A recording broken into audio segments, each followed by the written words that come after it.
Good morning, and I am again delighted to be here with you this morning. I am Linda Colangelo. I'm the Education and Communications Coordinator for the Northeast District Department of Health, and I also serve as the Coalition Coordinator for our Public Health and Wellness Coalition through the Health Department that is called HealthQuest Northeast Connecticut. We've been together since 2007.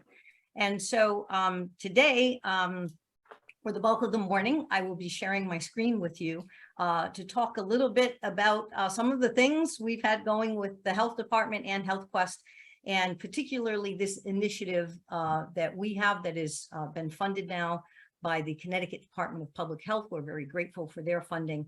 And we have tagged this initiative that we've been working on for the last couple of years now, Connecticut Trails. You can see the acronym right in Connecticut for NECT Trails, connecting, as you can see here, partners, people, and places to natural physical activity spaces. And as Jean said, I have the great pleasure of speaking to you today, the folks who are the stewards of the environment for us and where we'd like to get people more and more and more into the environment. So my thanks to Jean, my thanks to all of you, not only for today, but for all the consistent work that you do to preserve the natural resources throughout the Last Green Valley National Heritage Corridor and the Thames River Basin Partnership. You'll see by some maps that I'm sharing that we all have some overlapping towns. The agenda this morning, we've just finished our welcome and introductions. I'm going to be framing health for you, and also from a public health perspective as well, that 30,000-foot overview. We'll talk a little bit about social determinants of health and why every choice matters, no matter the age that you are. All throughout your life, your choices matter. We'll talk a little bit about partnerships and the HealthQuest successes that we've had over the years and how we are blazing the trail toward health and wellness. I will ask you this morning if you could just please kindly hold your questions. I was telling Jean that sometimes we tend to go down a little rabbit hole or take a divergent left or a right and we not get to the entire presentation. So I will try to keep an eye on the clock as well. And so I'll say buckle up and enjoy the ride, and seatbelts are certainly a public health top 10 achievement. So you're going to get a little public health 101 from me today. So when we ask about the main question, you know, what is health? The World Health Organization defined it for us back in 1948 as a state of complete physical, social, and mental well-being, and not just merely the absence of disease, but it is that complete state of physical, social, and mental well-being. Jean, my screen just froze up just as I thought it might, so I'm going to go back to screen sharing from the beginning and see if it will let me go from there. Okay. Bear with me, folks. Nothing like just a little bit of a glitch right from the very beginning, but we will remedy it very quickly for you.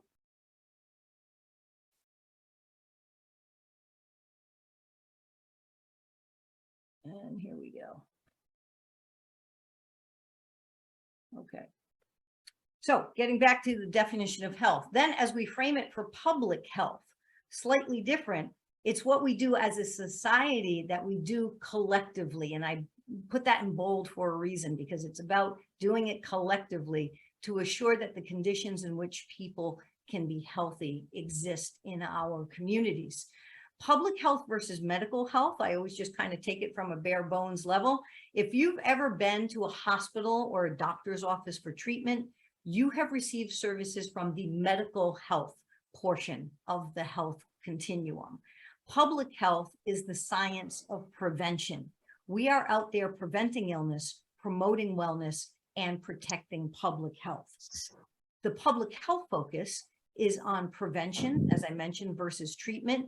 We look at population health instead of individual health, although I can say during times of vaccination, during times of COVID, yes, we do have a clinical arm that can do some outreach. So we are vaccinating individuals or providing one-on-one types of services as well.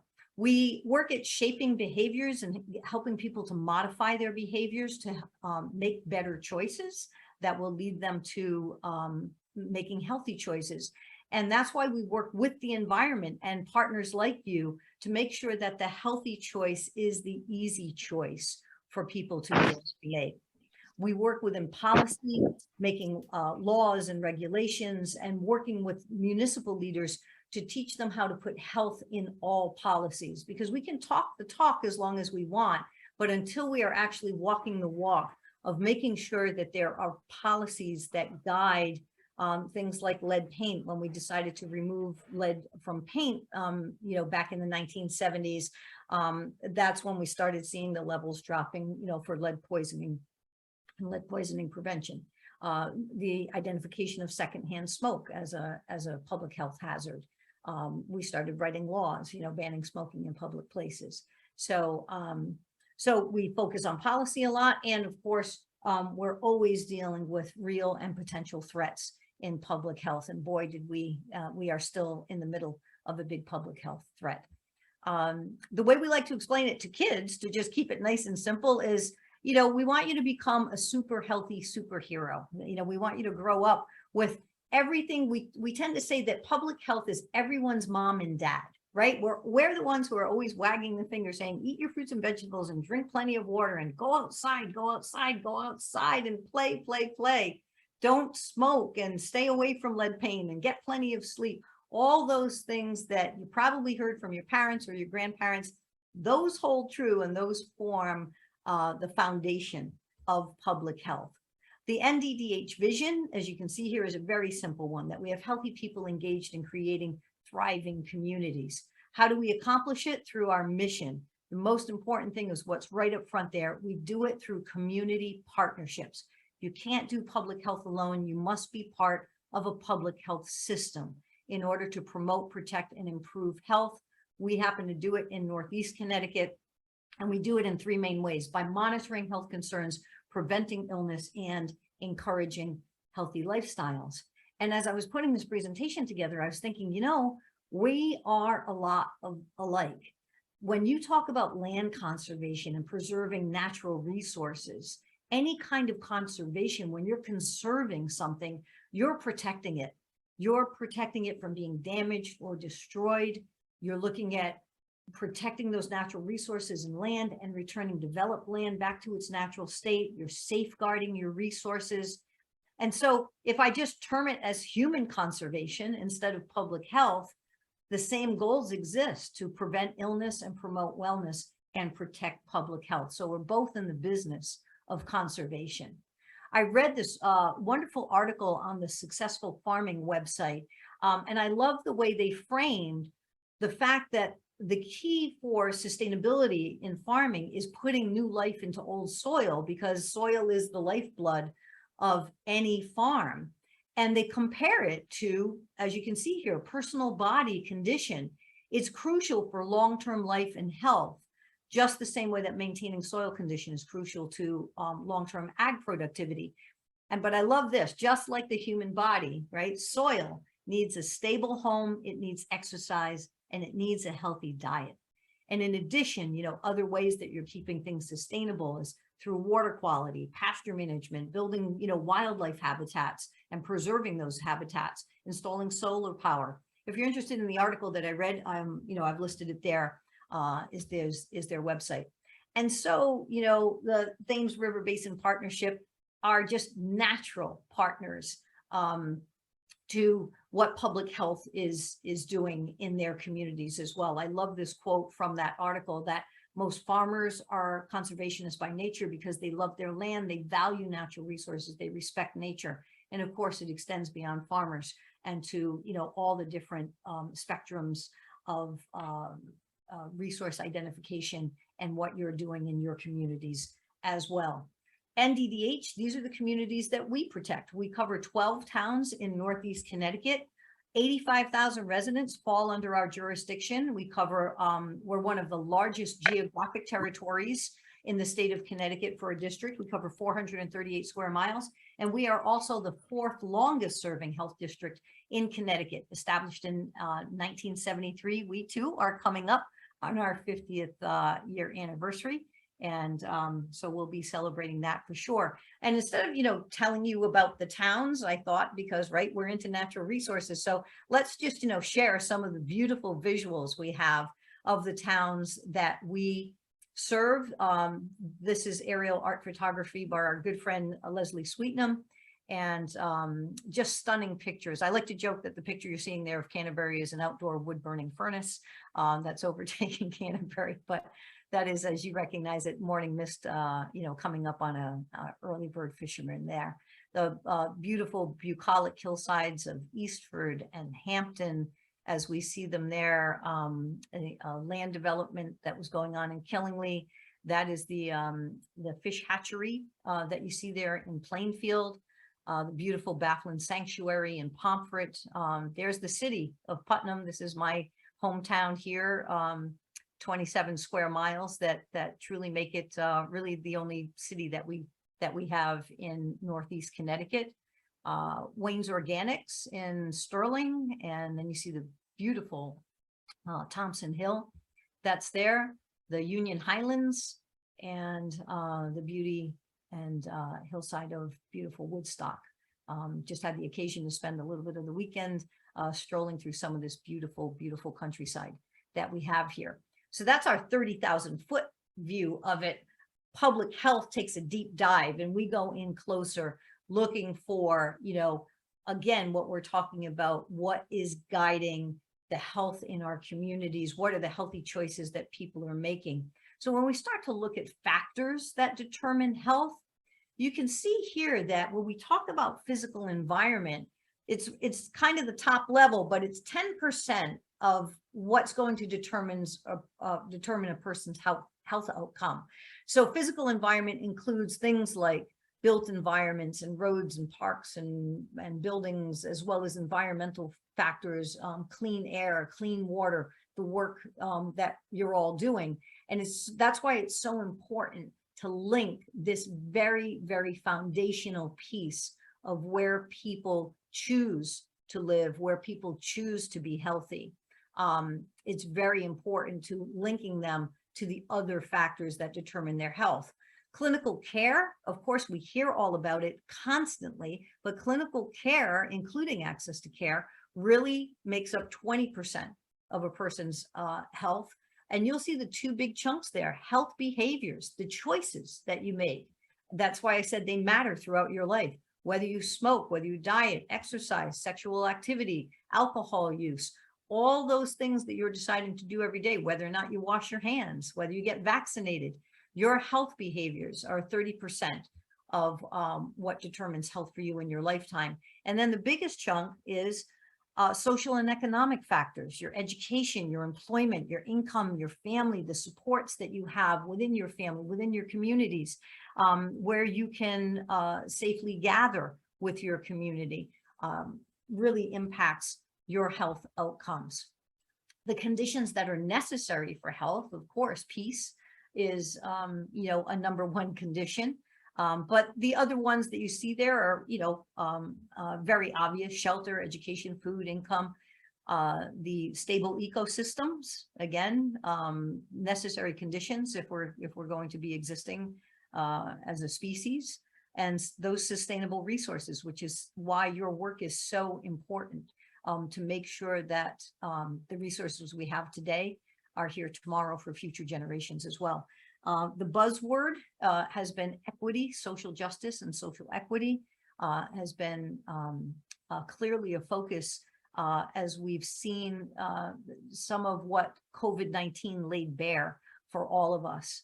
And I'd like to just show this slide because I think, a lot of people tend to hear the word, but sometimes I think they confuse it with equality versus equity. Equality in, all the way to the left there is when it's assumed that everyone is going to benefit from the same supports and you treat people equally. So everybody gets a little bench to stand on if they want to see this baseball game that's going on over the neighborhood fence. So you can see where equality doesn't work when we're trying to create access to a resource in this particular condition, because it's so individualized, it's so personalized. So that's why we talk about equity, where individuals are given different supports to make it possible for them to have equal access to the resource. So you can see there, the taller individual doesn't really need a resource, whereas the shorter individual now has double the resources in order to have the same equitable access. So they're being treated equitably. The reality that we know existing in our communities, the reality is this is what happens, right? Some people have all the resources. Some communities have all the bells and whistles, and some of us are still in the ditches, in the trenches, and just trying to make our way through a life with limited resources. True liberation comes when you start to remove the barriers that have been disallowing people to have access to services and to the resources that they need. So that's where we start talking a little bit about what's called social determinants of health, the conditions in the environments where people are born, they live, they learn, they work, play, worship, and age.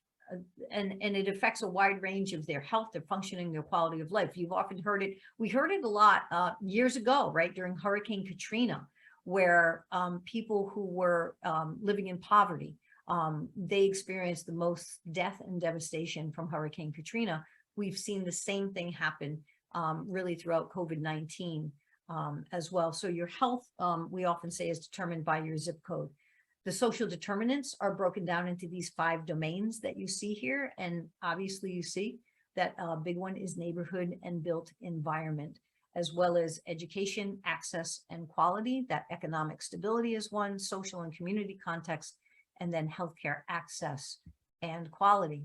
So if we talk about people who don't have access to grocery stores that have healthy foods, they are less likely to have good nutrition. Well, it's a no-brainer as to how that impacts them. It raises their risk of health conditions like heart disease and diabetes and obesity. While it's raising their risk, it's lowering their life expectancy relative to people who do have access to healthy foods. So, you know, we can get together, we can Zoom, we can meet, we can talk, but our talk is not good enough, right? We have to make sure that we partner up, we take action along with, you know, taking time to plan and plan our words.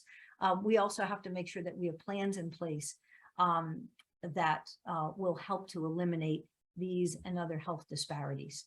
So the goals that they have for the social determinants of health, you can read them here. I'll just point out, you know, the neighborhood and built environment goal is to create places that promote health and safety, where people can exist well in their communities. So when we talk about, you know, public health has been around for a while now, and we've got quite a few achievements under our belt.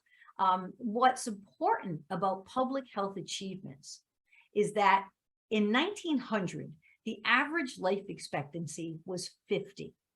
That's it. I think some of us on this call would be long gone. But in the last 100 years, public health, we've increased life expectancy by 30 years. Of those 30 years, public health advancements and achievements are responsible for 25 of the 30 years of increased life expectancy. Medical advances in science and technology account for 5 of those 30 years. So that's a, you know, that's pretty big kudos, you know, for the public health sector. However, not so fast. We can't rest on our laurels, and nor can we allow the moss to grow under our feet, because after over 100 years of increasing life expectancy, sadly, I report to you that we are turning back the hands of time on this generation that we have. And again, unfortunately, reporting that your grandchildren, your children, are not projected to live as long as you or your grandparents. And for very obvious reasons, right? There's poor nutrition, there's decreased physical activity due to social media use. Everybody's got, you know, one of these in their hands all the time. And therefore, we've created sedentary lifestyles. There's the opioid epidemic, there's increased drug use, there's fentanyl, there's vaccine hesitancy. All these things are decreasing life expectancy. Again, COVID-19, decreased life expectancy in the last 3 years that we've been battling it. So every year, the county health rankings come out. These were from 2021. They rank mortality, which is how long people live, and morbidity, and that's how healthy people feel while they're alive. Unfortunately, Windham County is ranked one of the least healthiest counties in the state when it comes to health outcomes. And we also rank last when it comes to health factors, as far as what influences the health in a county, being those health behaviors, social and physical environment, which stuns me because those pictures that I showed you of the towns that we cover, it beckons you to be healthy. The bucolic hills and countryside and the Last Green Valley, all you got to do is flip through any of their materials, right, to see that that's where you want to be. You know, and we've got farming and we've got all these kinds of things, but unfortunately, even with those resources, we still have high rates of food insecurity. We have a population that's at risk. We don't have many food retailers. What we are good at doing is linking people to services, to resources like SNAP benefits. But out here, we're still considered to be food deserts, if you will, that because of that large district, 438 square miles, people have to travel quite a ways in order to get food. I was stunned a few years back when I was just, looking online at different news sources, and I said, that looks familiar. Again, here with the title, the most obese county in every state. And lo and behold, that's my town. That's the town of Putnam with the Putnam Congregational Church steeple there. And I was just incensed over the fact that these are the headlines that we're making, right? With, high poverty rates, high obesity rates. And boy, obesity, yes, it's a problem everywhere. These are some slides that the CDC put out starting in 1990 when they started to track obesity trends. And they did that for about 20 years. You can see the white and the light blue. There was no data that they could even collect on obesity trends back in 1990.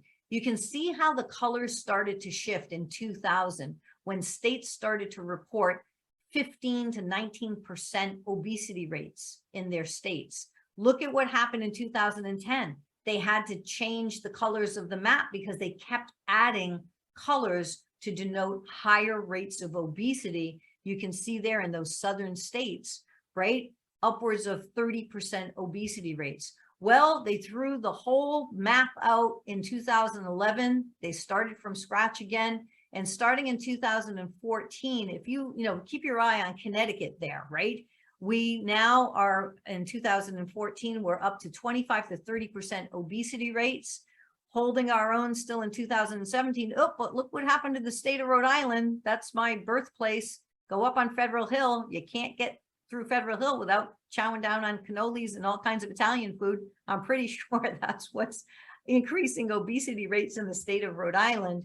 2019, again, you can see the colors starting to change. And here we are, 2021. This map was just released last month. And you can see they had to shift the color scheme again.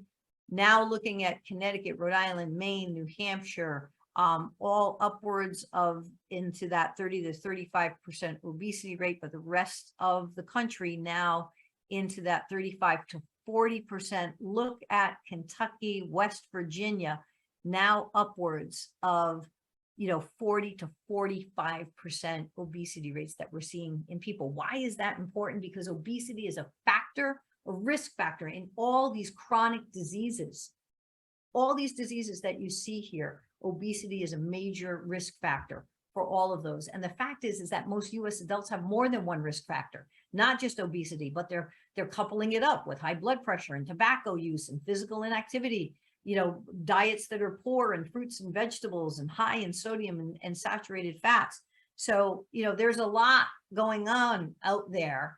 And that's kind of a turn of phrase, right? The numbers that matter, the only numbers that matter are these three numbers that will guide you to a healthy lifestyle. If you have your blood pressure, your blood sugar, and your blood cholesterol in check, all the other benefits will come along. You'll lose weight, you'll lose inches, you'll lose pounds if you get these three numbers in line. And as I mentioned, every choice matters. The choices we made in our 20s impacted our 30s. 30s impacted our 40s, 40s to 50s, 50s to 60s. And, 60 to 80, those are the years where you have to hunker down, keep your head low, and commando crawl through those 20 years. That's when all your choices are going to catch up with you. Once you hit 80, there's a good chance you could sail to 100. Okay. We have the technology, we have the know-how to keep you active, alive, and busy, but those choices you made early on are going to matter.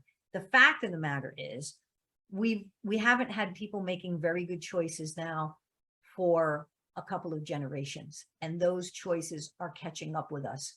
The fact of the matter is being a human being is hard work.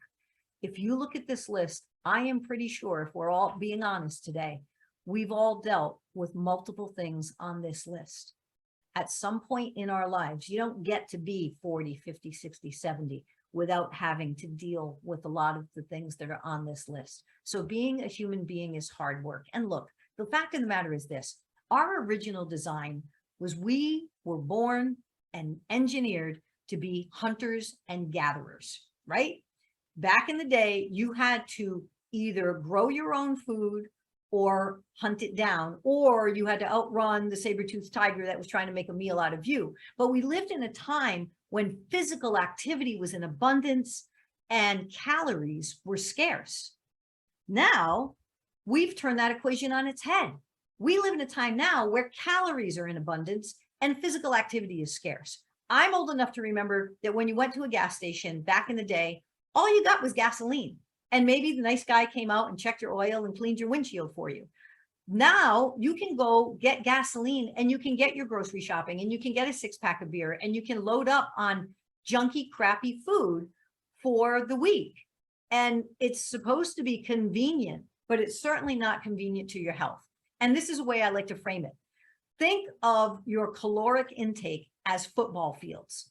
If you eat one M&M, just one little candy, remember Halloween's coming up, so I know you're going to have some. If you eat one candy coated M&M, you have to walk a football field, goalpost to goalpost. That's 120 yards. You have to walk that 120 yards just to burn off the calories in one M&M. Now, if you chow down on the entire bag of M&Ms, you are up and down that field 53 times. That's going to take you a couple of hours to burn those calories off. Remember, 3,500 calories in 1 pound of body fat. It's simple math.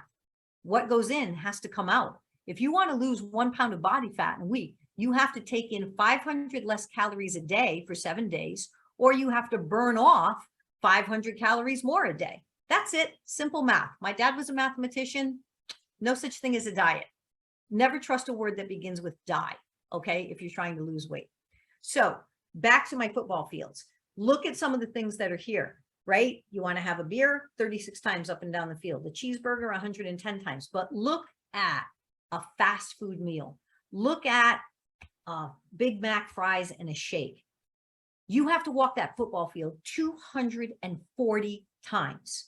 So you tell me what's so fast about fast food. If you're going to throw a bag of food to kids in the backseat of a car, have you built in time in your day to let those kids spend 5.5 hours walking a football field 240 times? That equates to about 16.5 miles that they're going to have to go to burn off that one meal.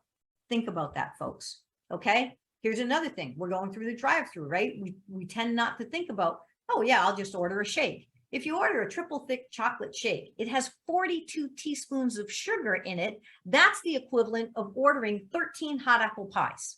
Now, you'd never go through the drive-through and order 13 hot apple pies for yourself or your kids, but there's a good chance you might go through and order a shake. So here's a little chart that helps you to see how many calories you can burn in an hour. This is based on a 150-pound woman, calories in an hour. I point out to you, look at hiking, right? Look at where hiking is at. 500 calories an hour you can burn by hiking. You want to run it instead, you're going to burn over 700 calories. So that's how you can really start to burn some things up. Heck, go to sleep, get some sleep. Everybody needs more sleep. You can burn 55 calories just sleeping. The smartest physical activities you can do for a lifetime, walking, the #1 physical activity. Doesn't require any special equipment, doesn't require typically, anything else needed, but walking, the #1 physical activity you can do for a lifetime. We promote all of these activities to youngsters now. We say, you're not going to be playing football in your 70s and 80s. You're not going to be playing basketball, perhaps even in your 60s, or soccer.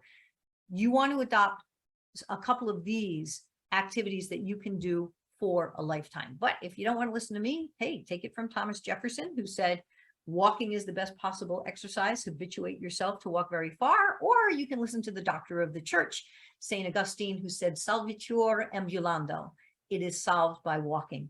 If you want to figure something out, if you're having a bad day, if you need to release a little emotional stress, a little physical caloric intake, go for a quick walk. And in walked HealthQuest. That's when we formed in 2007 as the answer to a question that was posed by Steve Townsend, local philanthropist. I'm sure many of you know him. He posed the question, what can we do to combat obesity in Northeast Connecticut? And so we formed, we pulled all these people together. We've grown like you have grown over the years. So we have a very robust partnership. Well, we used to meet monthly, we now meet quarterly, but together we have tried to combat all of, and now I have to put all of our logos on 2 pages now, because we picked up so many wonderful, wonderful partners in the fight against chronic illness. So our vision for HealthQuest Northeast Connecticut is just trying to make our region a healthier place to live, work, learn, and play. Again, we do it through collaborative work, and our areas of focus have been on access to better nutrition, increasing physical activity, tobacco-free initiatives, and we worked on something called community clinical linkages. That's now what is being termed social prescribing, which I'll get into in just a little bit. We did have a wonderful partner in Robert Sweetgall, who was the world's leading recreational walker. He held the Guinness Book of World Records for being the only person to walk across America the equivalent of 7 times. He walked the perimeter of the United States. He's gone back and forth. Sadly, Robert passed away in 2017, but he helped us to launch numerous walking programs in our schools where we connected kids to their natural environment. These are just some shots of the many, thousands of people that were impacted over the many years that we worked with Robert Sweetgall. We worked up what was called a Right Step School Walking Initiative that we had at one point in 13 of our schools, where the kids and the teachers and every staff member started the school day with a 10-minute walk. So they wouldn't lose instructional meeting time. They would pick a topic to discuss while they were on their walk. When they got back into the classroom, they journaled about that topic for a few minutes. And so in that time, we saw that the writing scores increased, the behavioral issues declined, the percentage of kids who were passing the Connecticut Mastery Physical Fitness Test were increasing, and clearly it was showing us that a healthy student is a better learner. And if a healthy student can be an active student and getting out there and taking advantage of walks, we're all better off. So some of the other initiatives, I'm just going to blow through these slides quick. We've worked on tobacco-free initiatives. We've worked in community gardens, helping with the Killingly Community Garden, the Putnam Community Garden, the Teague Gardens. We've had a hand literally in all of those places, trying to connect people to good food that comes from the earth, getting them to farmers markets and leading walks that lead to farmers markets. We had the Putnam River Trail Story Walk, which is a book, pages of a book that are placed every 10th of a mile. And so, you can read a book while you're, walking. And so it's improving physical health. It's improving literacy for kids as well. We had an initiative called When Is Your 10? And that was just take a 10-minute walk somewhere in the day and post it on social media with the hashtag When Is Your 10? We had themed walks of all kinds that we would go on. And then this came along, right? We were really making great strides, pardon the pun. And then COVID came, and literally in that first year, just forced everyone indoors, as we all know. But what it started to make us think about, and we had discussions with the Department of Public Health on the state level, was to say, can we pivot some of our activities? Because this is a fabulous opportunity to get people out onto the trails, right? We wanted them to be in the fresh air. We wanted them to be socially distanced. Where better to be socially distanced than on a beautiful trail? And so we started to pivot our work into trails, use and trails management and trail connections, which obviously led us to the conservancies and the land trusts and all these different areas that we could connect people to. And the fact of the matter is, walking works. It has immediate benefits. If you go out for a single bout of moderate to vigorous physical activity, you're going to sleep better that night, you're going to have less anxiety, and your blood pressure is going to come down. Those are the immediate benefits. Look at the long-term benefits, right? Long-term benefits of regular physical activity, okay? For chronic disease prevention, it helps your brain health, it helps your heart health, cancer prevention, healthy weight, bone strength, balance and coordination. Folks, this is like a silver bullet. This is it.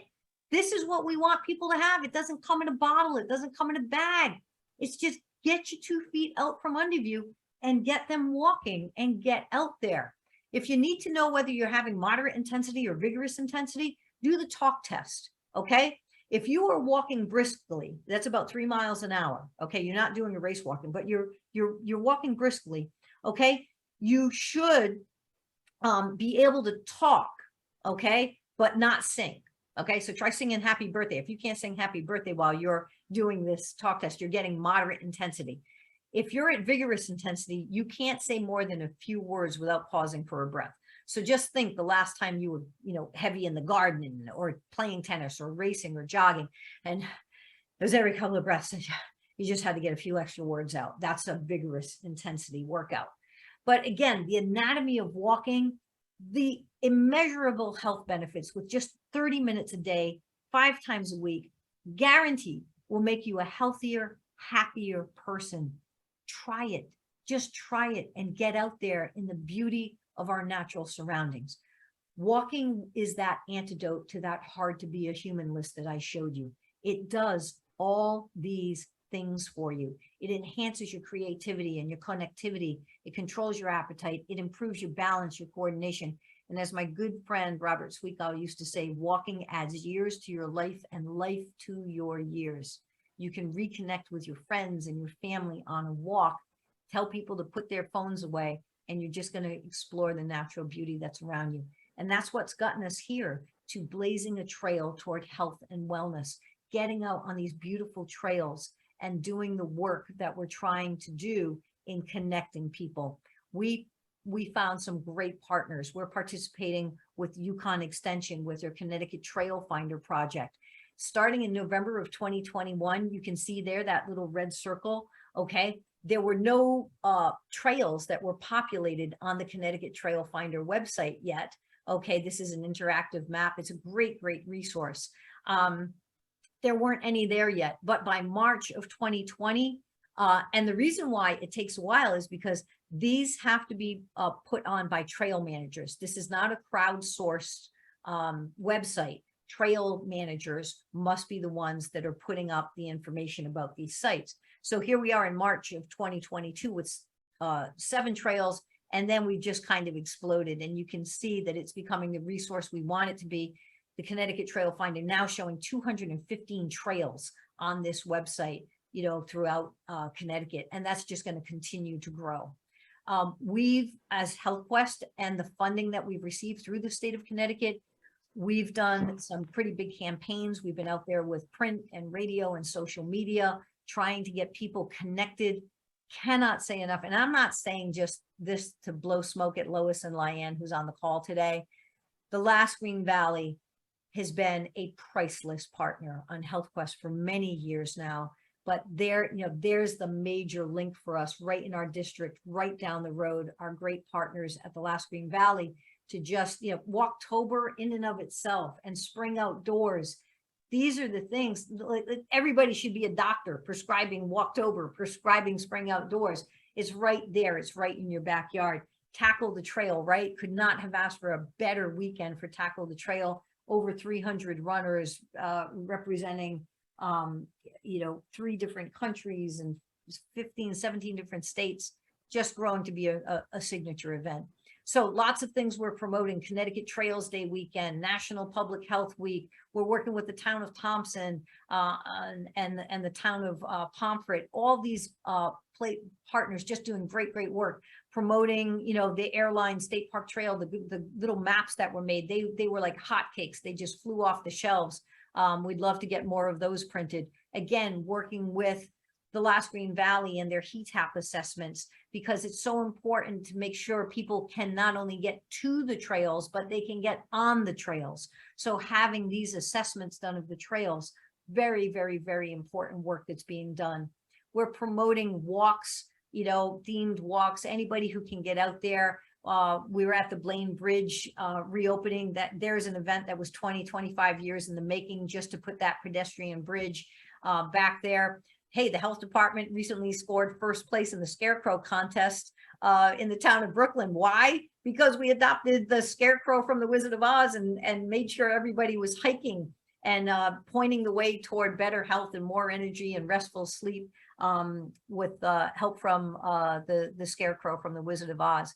This is stuff that really spins our wheels. When you look at architectural renderings for years, and then this happens, and you go from that drawing to drawing in the first breath as you walk across these magnificent pedestrian bridges, there is no feeling in the world like that. The health department, we've adopted something that we call meetings in motion. Hell no, we don't want to sit at work or sit in our desks. We get out onto the trails and we have our meetings on the trails. And then you know what you can do?